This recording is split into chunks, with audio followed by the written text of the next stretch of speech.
Good morning student, a very good morning to all of you and from today we are going to start the chapter number 1 of civics.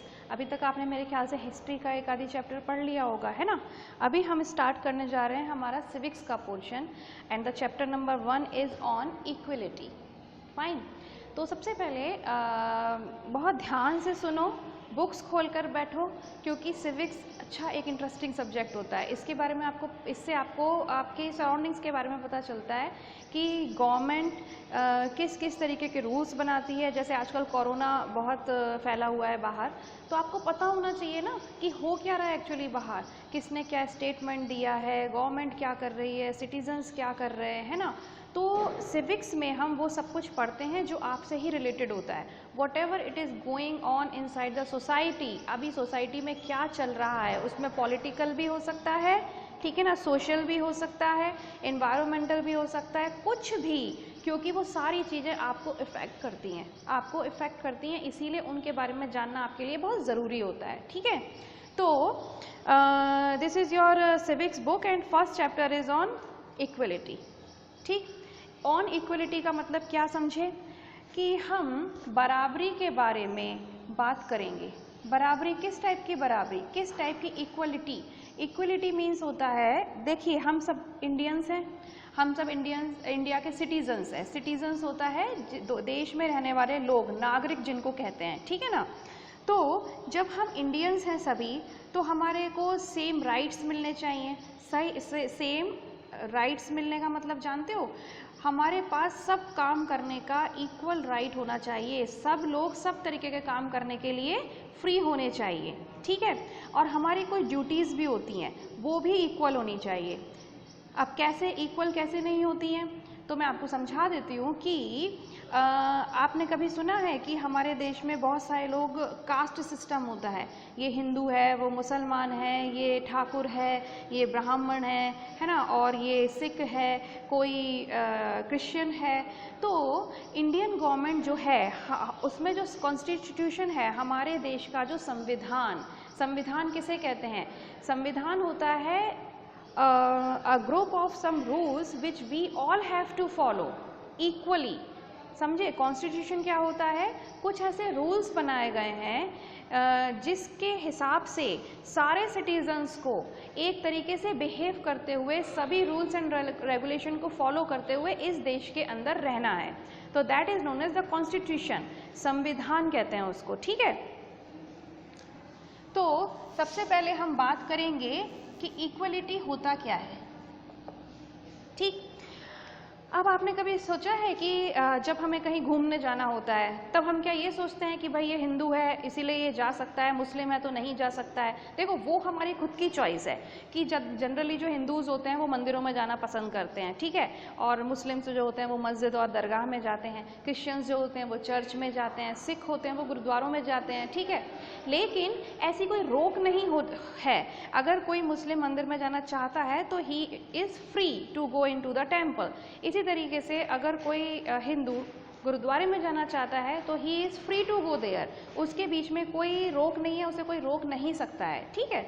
अच्छा, इसके अलावा एक और चीज़ होती है, आपने कभी सुना होगा कि upper caste and lower caste, है ना। जो रूरल एरियाज़ होते हैं, जो गांव वगैरह होते हैं, छोटे छोटे शहर होते हैं, उसमें ये सिस्टम बहुत ज़्यादा देखने को मिलता है। आपको पता चलेगा कि नहीं, आप अपर कास्ट वाले हो, आप लोअर कास्ट वाले हो, ठीक है ना, उससे बात करना है, उसके साथ खाना नहीं खाना है। तो ये एक अनइक्वलिटी होती है। अभी मैं आपको इसकी रीडिंग कराऊंगी चैप्टर की, पहले मैं आपको सिर्फ समझा रही हूँ, बहुत ध्यान से सुनो कि इस तरीके की जो बातें होती हैं उनको क्या कहा जाता है, अनइक्वलिटी कहा जाता है, ठीक है। तो शहरों में भी, जो बड़े बड़े शहर होते हैं उसमें भी कई बार कई जगह हमें अनइक्वलिटी देखने को मिल जाती है on the basis of caste, ठीक। तो अब हम आते हैं कि भाई इक्वलिटी होती क्या है। तो इक्वलिटी फिर जब गवर्नमेंट ने सोचा कि भाई ऐसे तो काम नहीं चलेगा कि कोई अपर कास्ट का है, कोई लोअर कास्ट का है, कोई हिंदू कोई मुस्लिम, ऐसे तो झगड़े होते भी हैं। तो हमारा जो कॉन्स्टिट्यूशन है, हमारा जो संविधान है, तो उसमें क्या किया गया, उसमें कुछ रूल्स बना दिए गए और वो रूल्स सबको फॉलो करने होते हैं, चाहे अपर कास्ट का हो बंदा, चाहे लोअर कास्ट का हो कोई इंसान, चाहे हिंदू हो, मुस्लिम हो, सिख हो, क्रिश्चियन हो, कोई भी हो, ठीक है। बट गवर्नमेंट ने ये कहा कि अगर आप इंडिया में रहते हो तो first of all you are an Indian and then you are a Hindu Muslim and whatever, ठीक है। तो अगर आप इंडिया में रहते हो तो आप चाहे कोई भी हो, चाहे हिंदू हो, मुस्लिम हो, सिख हो, क्रिश्चियन हो, आप अपर कास्ट के हो, लोअर कास्ट के हो, ओबीसी हो, एससी हो, एसटी हो, कोई भी बने रहो, लेकिन सबसे पहले you are an Indian and you have to follow the Indian constitution rules. Getting? तो अब क्यों बनाने की जरूरत पड़ी ये सब, है ना? ये कॉन्स्टिट्यूशन क्यों बनाया? कॉन्स्टिट्यूशन में जो रूल्स बनाए हैं उसके साथ साथ और क्या क्या करती है गवर्नमेंट ताकि इक्वलिटी बनी रहे, इक्वलिटी बनाने की ज़रूरत क्या है, और इसके अलावा एक और बात कि रूल्स तो बना दिए, इसके अलावा भी कुछ होता है क्या इक्वलिटी फॉर्म करने के लिए, तो गवर्नमेंट और क्या क्या करती है, ठीक है। तो ये सब हम इस चैप्टर में पढ़ेंगे, ठीक। तो चलिए अब हम इसकी स्टडी करना शुरू करते हैं। और सबसे पहले बुक और पेन या पेंसिल हाथ में होनी ही चाहिए, ठीक है। ओके, हम इसको पढ़ते वक्त कैसे पढ़ेंगे? सबसे पहले तो हम रीडिंग लगाएंगे और जो भी हार्ड वर्ड्स आएंगे आप उसको वहीं पेंसिल से अंडरलाइन करिएगा और उसका मीनिंग लिख दीजिएगा, वो मैं यहाँ पे आपको लिखवा दूंगी, ठीक है। अच्छा, इसके अलावा हम समझते जाएंगे चैप्टर को। अब आपको ये तो समझ आ गया कि इस चैप्टर में हम क्या पढ़ने वाले हैं और उसका मीनिंग क्या है और उसको एग्जैक्टली किस तरीके से एक्सप्लेन करना है, वो हम अब चैप्टर में देखते हैं, ठीक है। I am reading, you also go with me. सो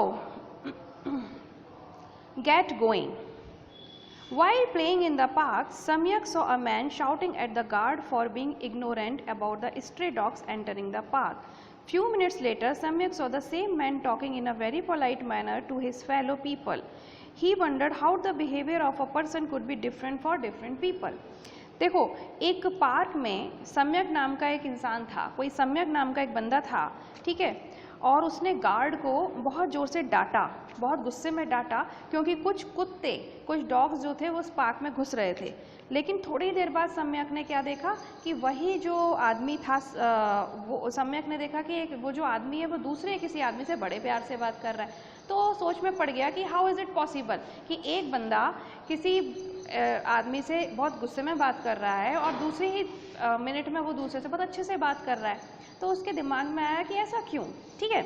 अच्छा, तो equality is one of the prominent feature of a democratic country. सबसे पहले तो आपको ये पता होना चाहिए कि डेमोक्रेटिक कंट्री किसे कहते हैं और इंडिया एक डेमोक्रेसी है क्या, ठीक है। तो पहला जो हमारे पास वर्ड आया था वो इक्वलिटी आया, उसके बारे में आपको समझ आया।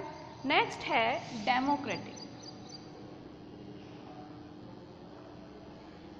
डेमोक्रेसी एंड डेमोक्रेटिक कंट्री, ठीक है ना। अब डेमोक्रेसी क्या होता है? सब लोग वोट देने जानते हैं, वोट देने जाते हैं, मम्मी पापा लोग, जो भी 18 ईयर्स के ऊपर होता है, 18 ईयर्स से ज़्यादा होता है, वो वोट दे सकता है, ठीक है। तो हमने ये देखा कि हम वोट क्यों देते हैं। एक्चुअली हमारे इंडिया में या इंडिया जैसे और भी कई कंट्रीज़ हैं जहाँ पर कि डेमोक्रेसी है। डेमोक्रेसी का मतलब होता है प्रजातंत्र या लोकतंत्र। इसको क्या कहते हैं? लोकतंत्र। अब लोकतंत्र का मतलब क्या होता है, या हम इसको प्रजातंत्र भी कहते हैं। इसका मीनिंग होता क्या है? लोकतंत्र का मीनिंग होता है जहां पर गवर्नमेंट कौन चुनता है, कौन इलेक्शन देता है? जनता। सिटीजन्स जो होते हैं वो वोट देते हैं और वो ही गवर्नमेंट में लोगों को लेकर आते हैं, अपनी पसंद के लोगों को, ठीक है। और फिर वो गवर्नमेंट लोगों के साथ हर चीज़ डिस्कस करती है, हर चीज़ उसको बताई जाती है, तब कोई डिसीजन लिया जाता है। आपको अच्छे तरीके से समझाती हूँ। पहले के ज़माने में क्या होता था? पहले के ज़माने में राजा हुआ करते थे, ठीक है ना, और वो अपने डिसीजंस बस अपने मंत्रियों से पूछ के ले लेते थे, ठीक है। उसमें जो नॉर्मल सिटीजन्स होते थे, जो लोग होते थे, उनको कुछ खास उनकी एडवाइस नहीं ली जाती थी, ठीक है। लेकिन आजकल आप देखते हो टीवी में हर चीज़ डिस्कस की जाती है, गवर्नमेंट ने क्या डिसीजन लिया, क्या नहीं लिया, ठीक है ना। अगर किसी ने, चाइना ने अगर हमारे ऊपर अटैक किया था तो भी हमें सारी जानकारी दी जाती है, ठीक है। कोरोना के लिए कहाँ कहाँ पर क्या क्या अरेंजमेंट्स किए गए हैं, कौन से स्टेट में कोरोना कंट्रोल हो गया है, कौन से स्टेट में कोरोना कंट्रोल नहीं हो पा रहा है, कौन से स्टेट की गवर्नमेंट क्या कर रही है, क्या नहीं कर रही, ये सारी की सारी नॉलेज हमारे को दी जाती है। कोई भी बात छुपाई नहीं जाती है। ऐसा नहीं होता है कि प्रधानमंत्री ने अपने आप ही कोई डिसीजन ले लिया, ठीक है ना। तो सब कुछ सिटीजन्स को बताया जाता है, सिटीजन्स फिर अपना वोट वगैरह देकर अपने मनपसंद कैंडिडेट को चूज़ करते हैं और फिर गवर्नमेंट बनती है। तो कहने का मतलब डेमोक्रेसी एक ऐसा सिस्टम होता है जिसको कि हिंदी में लोकतंत्र या प्रजातंत्र कहते हैं, जहाँ पर कि गवर्नमेंट और सिटीजन्स आपस में काफ़ी मिल के काम करते हैं, ठीक है ना। उनके बीच में काफ़ी अच्छा कोऑर्डिनेशन होता है, ठीक। तो इसे डेमोक्रेसी कहते हैं। और जिन कंट्रीज़ में डेमोक्रेसी सिस्टम होता है उन कंट्रीज़ को क्या कहते हैं, डेमोक्रेटिक कंट्री कहते हैं। तो India is also a democratic country. अब डेमोक्रेटिक कंट्रीज़ के कुछ अपने रूल्स होते हैं। वहाँ पर सबसे पहला रूल होता है इक्वलिटी का, ठीक है।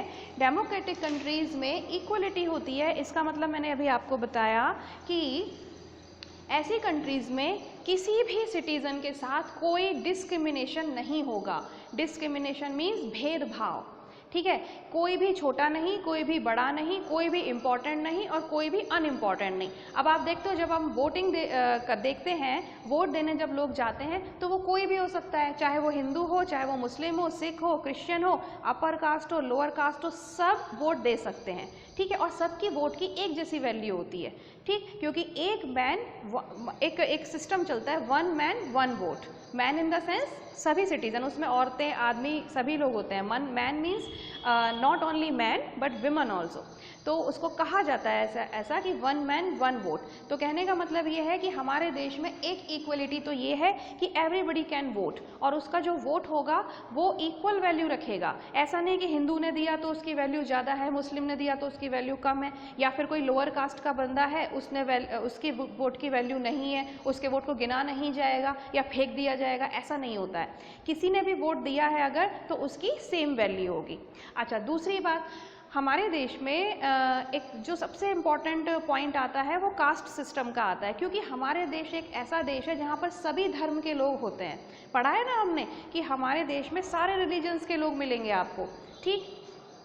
तो गवर्नमेंट को ज़रूरत पड़ी कि भाई जब सारे रिलीजन के लोग हैं तो सारे रिलीजन के लोगों को राइट्स भी इक्वल मिलने चाहिए। अधिकार, राइट्स का मतलब होता है अधिकार, है ना। कोई भी काम करने के लिए उनके पास फ्रीडम होनी चाहिए, ठीक। तो अभी आप देखते हो आपकी क्लास में कुछ हिंदूज़ भी होते हैं, मुस्लिम्स भी होते हैं, क्रिश्चियन भी हो सकता है, कोई सिख भी हो सकता है। सभी धर्म के बच्चे आपके साथ पढ़ते हैं एक दूसरे के साथ, है ना। अच्छा, अब वो आपकी मर्जी के ऊपर है कि आप किसी गुरुद्वारे में जाना चाहते हो कि नहीं जाते हो, मंदिर में जाना चाहते हो, लेकिन फ्री हो।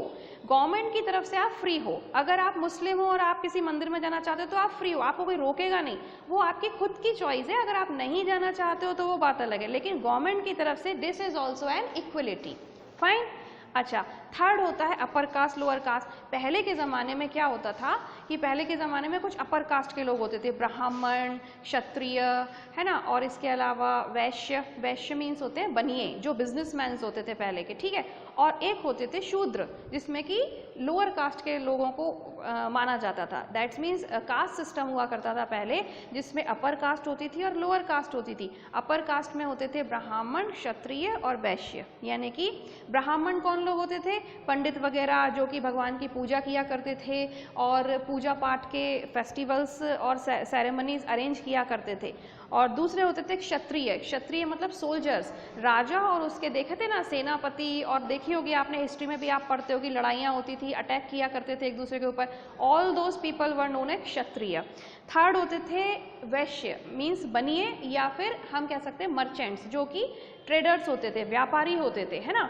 तो जैसे आज भी बिजनेसमैन होते हैं, उस वक्त उनको क्षत्रिय कहते थे। और जो फोर्थ ग्रेड होती थी वो होती थी शूद्र। शूद्र का मीन्स होता था लोअर कास्ट के लोग, जो कि छोटे छोटे काम किया करते थे, जैसे साफ सफाई करना, दूसरों के घर की साफ सफाई करना, है ना, और लैट बाथ साफ करना और कचरा उठाना। तो इस तरीके के जो लोग होते थे उनको लोअर कास्ट के लोग बोला जाता था। बहुत सारे राइट्स उनको नहीं दिए जाते थे। जो लोअर कास्ट के लोग होते थे वो मंदिर, गुरुद्वारे, मस्जिद में नहीं जा सकते थे, वो भगवान की पूजा नहीं कर सकते थे, उनको एजुकेशन का कोई राइट नहीं था, वो पढ़ाई नहीं कर सकते थे। पर ये तो गलत था, है ना। और जो अपर कास्ट के लोग होते थे वो उनके साथ बहुत गलत बिहेवियर करते थे, तो उनके साथ कोई खाना नहीं खाता था, उनको कहीं पर भी, जैसे मान लीजिए कोई पब्लिक प्लेस है, कोई मार्केट है ना, या फिर कोई भी चीज़ जो पब्लिक प्लेस होती वहाँ पर जाना अलाउ नहीं था। तो this was a great discrimination. और इसके कारण क्या होता था, ये गलत क्यों था, क्योंकि ये भी तो हो सकता है ना कि कोई लोअर ग्रेड का बच्चा हो, वो बहुत इंटेलिजेंट हो सकता है कि वो बहुत अच्छा कुछ बन सके, है ना। तो उससे क्या होगा, आप जब उसको पढ़ने ही नहीं दोगे तो वो आगे कैसे बढ़ेगा। फिर गवर्नमेंट ने धीरे धीरे इन सब चीज़ों को सोचा और उन्होंने फिर ये रूल्स बनाए कि भाई ऐसे नहीं होगा, हमारे देश में कोई कास्ट सिस्टम नहीं होगा, हमारे देश में सब लोग इक्वल होंगे, चाहे फिर वो कोई भी हो, अगर पढ़ना चाहेगा तो उसको स्कूल में एडमिशन दिया जाएगा, ठीक है। तो these all things are come in the topic of equality. हमारी बुक में एक छोटी सी कहानी दी गई है, एक स्टोरी है। ओम प्रकाश वाल्मीकि एक बच्चा हुआ करता था, ठीक है। ओम प्रकाश वाल्मीकि नाम का एक छोटा सा बच्चा था जो शेड्यूल कास्ट का था, जो लोअर ग्रेड के या लोअर कास्ट का बच्चा था। जब वो स्कूल में पढ़ने गया तो बाकी टीचर्स ने, प्रिंसिपल ने और बाकी अपर कास्ट के स्टूडेंट्स जो थे ना, उन्होंने उसके साथ बहुत गलत बिहेवियर किया, उसको पढ़ाई नहीं करने दी, बल्कि उसको बोला कि जाओ सारा स्कूल में झाड़ू लगाओ और प्लेग्राउंड भी साफ करो। लेकिन जब ऐसे बहुत दिन हो गए, 4-5 दिन तक वो ये करता रहा, लेकिन उसके बाद जब एक दिन उसके फादर आए तो उनको बड़ा गुस्सा आया और वो अपने बेटे को लेकर चले गए वहाँ से। और उसके बाद, लेकिन वो बच्चा कितना इंटेलिजेंट था, वो बाद में बच्चा पढ़ते पढ़ते धीरे धीरे कैसे भी उसने दूसरे किसी स्कूल में, छोटे मोटे स्कूल में पढ़ाई करी, उसके पापा ने बहुत स्ट्रगल की और उसके बाद वो ही बच्चा बड़े होके क्या बना, एक फेमस राइटर बना। Om Prakash Valmiki actually is a famous writer of Dalit, ठीक है। दलित जो होते हैं, दलित का मतलब होता है छोटी कास्ट के, जो लोअर कास्ट पहले चला करती थी उन लोगों को दलित भी कहते थे। तो इन्होंने एक बहुत सारे राइटिंग्स लिखी हैं, he is a great writer.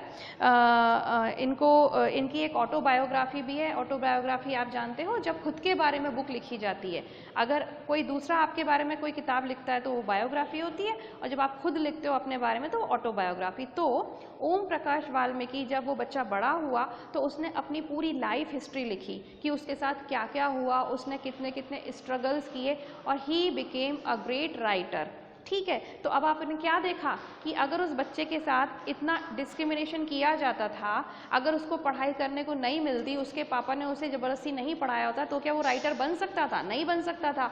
इसीलिए ही हमारी गवर्नमेंट ने क्या किया है, ये सारे कास्ट सिस्टम और ये सब चीज़ों को बंद कर दिया है। अब कोई कास्ट सिस्टम नहीं है, कोई अपर ग्रेड का नहीं है, कोई लोअर ग्रेड का नहीं है, ठीक। तो अच्छा, एक और चीज़ होती है सेक्युलरिज्म। तो हम एक और जो वो होगा टर्म होगी वो मैं आपको बताती हूँ।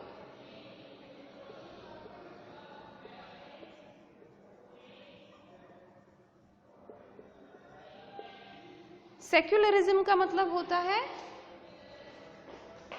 धर्म निरपेक्ष, ठीक है।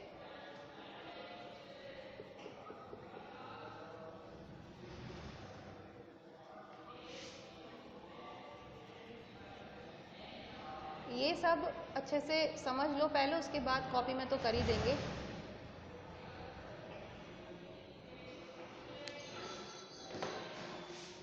अब एक और जो होती है वो होती है सेक्युलरिज्म। मैं पहले आपको ये पूरी कहानी इसीलिए सुना रही हूँ क्योंकि जब आप चैप्टर पढ़ो तो आपको समझ आएगा कि आप क्यों पढ़ रहे हो, क्या पढ़ रहे हो, ठीक है। तो अभी आराम से सुन लो मैं जो कह रही हूँ। तो secularism, India is a secular country, और इसको अब सेक्युलरिज्म क्या होता है और सेक्युलर कंट्री क्या होता है वो समझो। सेक्युलरिज्म का मतलब होता है धर्म निरपेक्ष। जैसे कास्ट बंद कर दी गई है ना, कास्ट का डिस्क्रिमिनेशन बंद कर दिया गया कि अब कोई कास्ट सिस्टम नहीं रहेगा, उसी तरीके से रिलीजन के बेस पर भी डिस्क्रिमिनेशन होता है।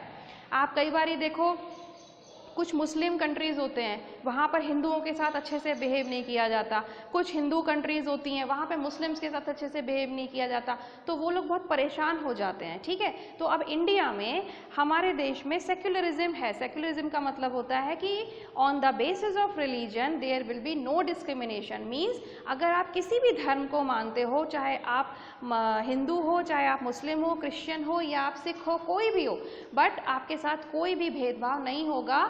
You will have the equal rights.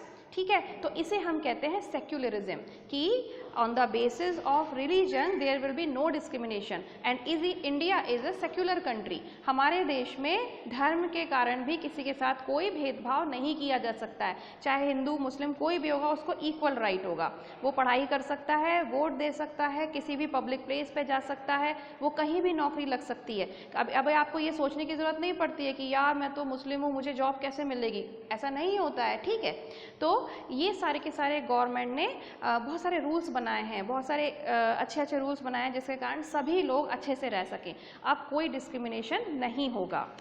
ठीक है, अच्छा, इसके अलावा गवर्नमेंट ने रूल्स तो बना दिए, इसके अलावा रूल्स को फॉलो भी करना पड़ेगा। तो रूल्स बनाने के साथ साथ गवर्नमेंट ने कुछ प्रोग्राम्स भी चलाए हैं। आपने सुना होगा मिड डे मील, है ना। बहुत सारे गवर्नमेंट स्कूल्स में दिन में बच्चों को अच्छा टेस्टी और गरम गरम खाना दिया जाता है। क्यों दिया जाता है? सब बच्चे लंच लाते ही हैं ना, पर एक्चुअली कुछ स्टूडेंट्स जो बहुत गरीब होते हैं, जो लोअर कास्ट वाले जैसे होते थे ना, जिनके पास बहुत गरीब होते थे और उनके पास खाने के लिए भी नहीं होता, तो उन बच्चों को भी अच्छे से खाना प्रोवाइड किया जा सके, तो इसके लिए गवर्नमेंट ने मिड डे मील जैसे प्रोग्राम चलाए हैं। इससे बहुत सक्सेसफुल भी हुए हैं। अब बच्चों को ये नहीं लगता कि यार स्कूल तो जाएंगे मगर भूख लगेगी तो पढ़ेंगे कैसे, तो जैसे लंच उनको भी मिल जाता है तो वो अच्छे से पढ़ाई कर सकते हैं। इससे क्या फ़ायदा होगा कि जो बच्चे एक्चुअल में इंटेलिजेंट होंगे उनको भूखे नहीं रहना पड़ेगा, वो आज पढ़ लिख सकते हैं, कल को वो अच्छी पोस्ट पे जाएंगे तो उनकी लाइफ स्टाइल भी अच्छी हो जाएगी। प्लस अगर हमारे देश में अच्छे डॉक्टर्स, अच्छे इंजीनियर्स, अच्छे पॉलिटिशियंस होंगे तो हमारा देश की भी प्रोग्रेस होगी। इंडिया फिर एक बहुत अच्छे देश के हिसाब से जाना जाएगा। तो ये सारी चीज़ें हैं जिसके कारण कि गवर्नमेंट रूल बनाती है ताकि यहाँ पे सभी लोग बहुत प्यार से और अच्छे से रह सकें। और दूसरी बात, उन बहुत सारे प्रोग्राम्स भी करती है ताकि जो बच्चे इंटेलिजेंट हैं या जो लोग बहुत टैलेंटेड हैं वो आगे बढ़ सके। ठीक है ना, उनको कोई रोके नहीं ऑन द वे, किस कारण कि वो किसी दूसरे धर्म के हैं या वो किसी दूसरी जाति के हैं। ठीक, तो अभी आप आज के लिए अभी इतना ही। कल मैं आपको और पढ़ाऊंगी कि अभी भी क्या हमारे देश में कुछ अनइक्वलिटी बाकी है और अगर है तो वो क्या क्या है और उसे गवर्नमेंट ने कैसे दूर किया है। ठीक है, तो आपको आज क्या क्या हमने पढ़ा। हमने ये पढ़ा कि और first chapter is on equality, मतलब हम इक्वलिटी की बात करते हैं। अभी मैंने आपको समझाया कि इक्वलिटी क्या होती है।